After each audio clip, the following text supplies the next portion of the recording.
Hey guys, welcome back to my YouTube channel. If you're new here, welcome. I'm Adeyemo, a YouTuber from Lagos, Nigeria. But I'm very sure by the title you must have actually know what I actually want to discuss about. So I grew up in Lagos, Nigeria, and at a point in my life I actually schooled in Ogun State, which made me privileged to attend a private primary school and actually spent a term in a public private primary school, and I went to a public secondary school and a public university. So most people have this belief that a public school corrupts a child. If you send your child to a public school, your child will be corrupt, the child's life will not be shaped. Yeah, most people actually believe, oh, when you send your child to a private school, the child's life will be shaped, the child will know the right thing and all that, the child will not mix with bad children and bad kids and all that.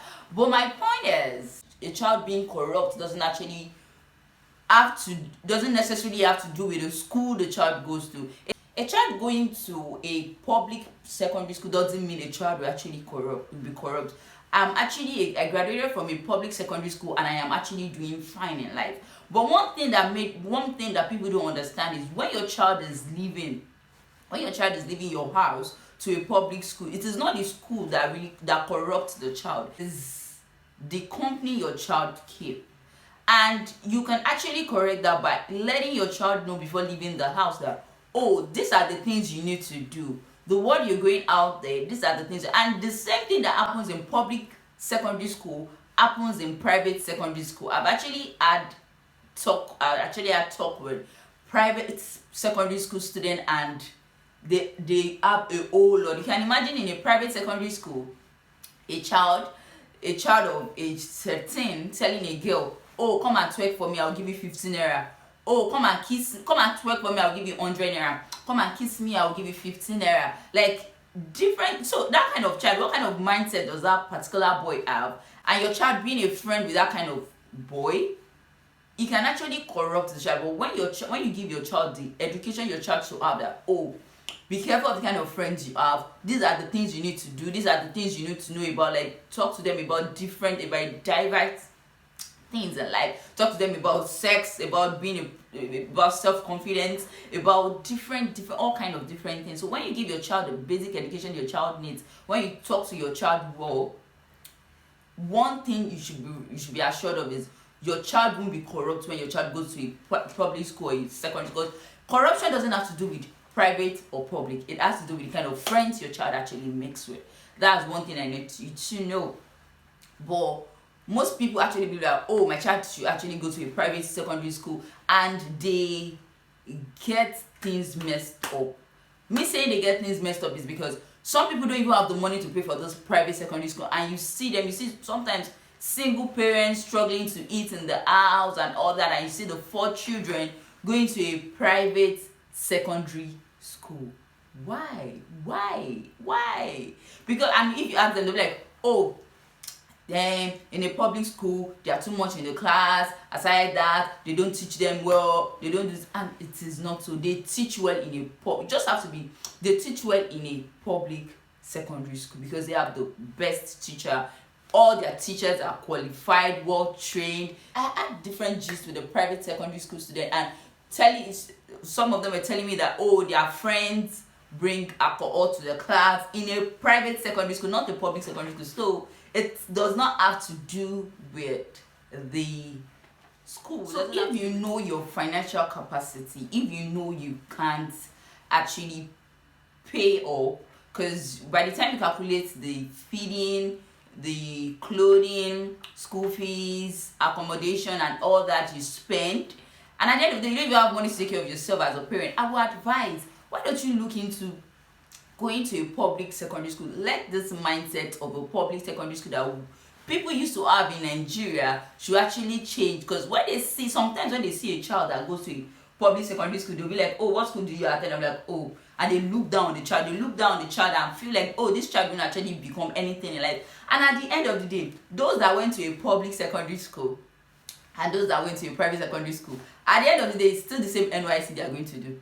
Yeah, it's still the same. They are still going to go to university, and that doesn't actually determine, a public secondary school doesn't actually determine, or a private secondary school doesn't actually determine what your child will become in life. Doesn't actually determine your child is going to be a bad child or a good child and all that. So you need to like consider your pocket as parents. You need to consider your pocket. So my experience in a public primary school was something else. It was like different from the old experience, different from the life I used to know, different from the way I was raised, because coming from a private primary school and going to a public primary school for a term was a different ballgame entirely.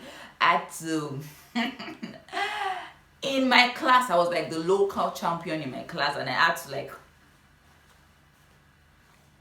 call my teacher mommy. I saw everybody calling mommy, and in my mind I was like, who is the mommy? Is their parent around? And I got to know that, oh, okay, it is their teacher they actually call mommy. And it was a different life. The population, all of them were actually speaking vernacular, and I was like the local champion because I was once the only person speaking English and all that. So I never attended a private secondary school. I attended a public secondary school, Lagos State Senior Model College, and it was a great experience. Though we had the good experience and the bad experience. One of the funny experiences, when you come to school in the morning, you'll be surprised you won't see your seat, like your chair and your table is gone, and you'll be wondering where it is. So for that day you don't have a seat, you have to sit with your friend, or or you get to just manage somewhere for that day. Then after the closing hours, you get to stay back, go to each classes, and we had like a whole lot of classes. Imagine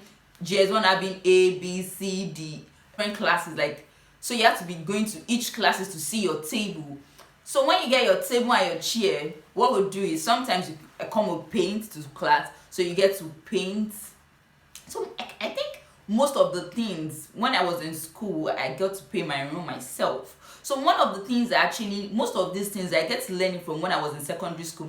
I got to learn a whole lot of things. I got to learn about carpentry work. When my chair gets spoiled, I get to bring Alma to school to like just do the whole thing. So those experiences actually built me. At that point, we actually said, oh, this thing is just a whole lot of shit. But it was fun doing it back then. Yeah, it was fun doing it back then, where you get to bring paints to class. You paint your chair. You paint your chair. You use the different color of paint to write your name, your class, and all that.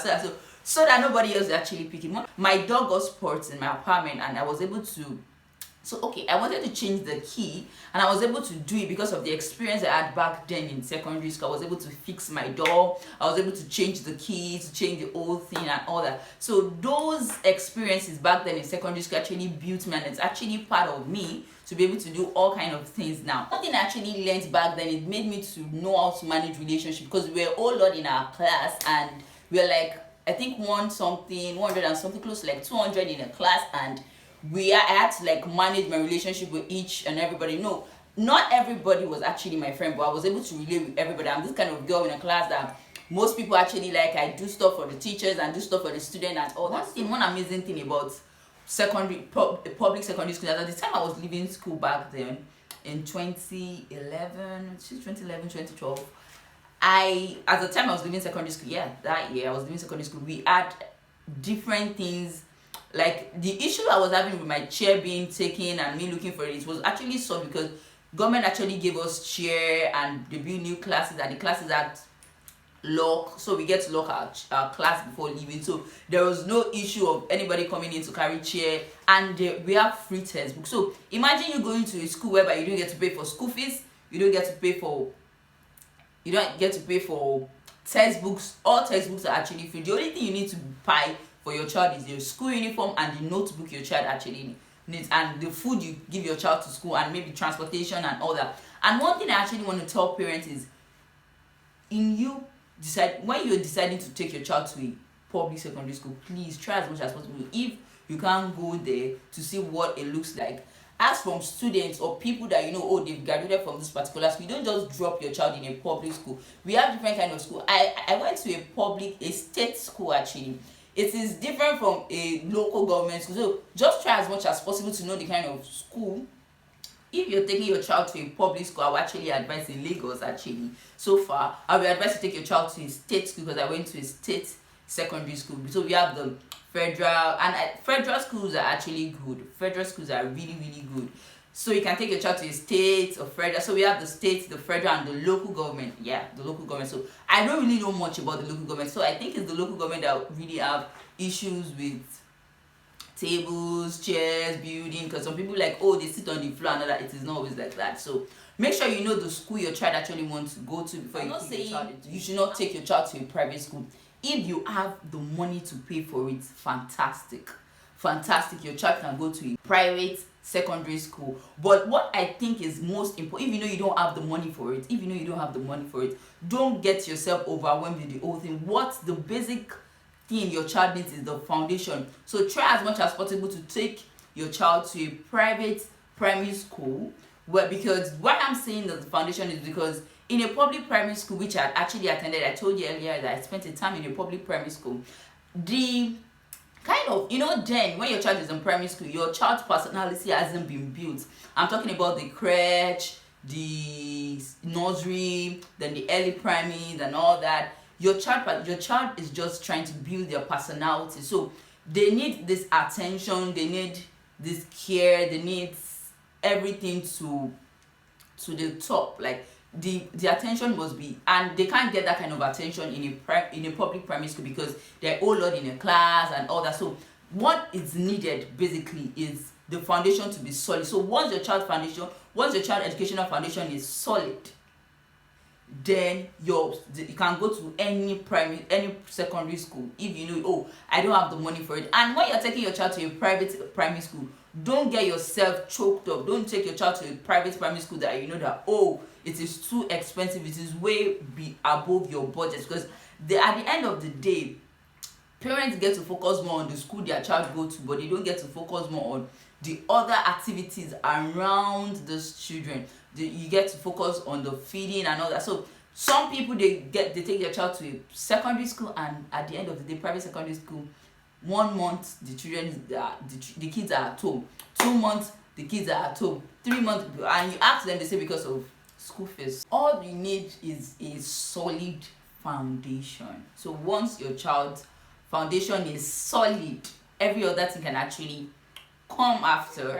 When you're sending your child to secondary school, you just have to give your child education, educate your child about sex, educate your child about peer groups, educate your child about self-confidence, and give your child enough education. And you discover that by the time you give your child enough education and all that, your child will go to that public secondary school, whichever secondary school, and do well. So the idea is please parents, please guardians, or anybody that have or if you know a child that is at home, that is not going to school, just advise the parent to look into putting this child in a public secondary school. Public secondary school is not a disease. It's not like the end of life. It's not like a virus that will contaminate or that will contaminate your child.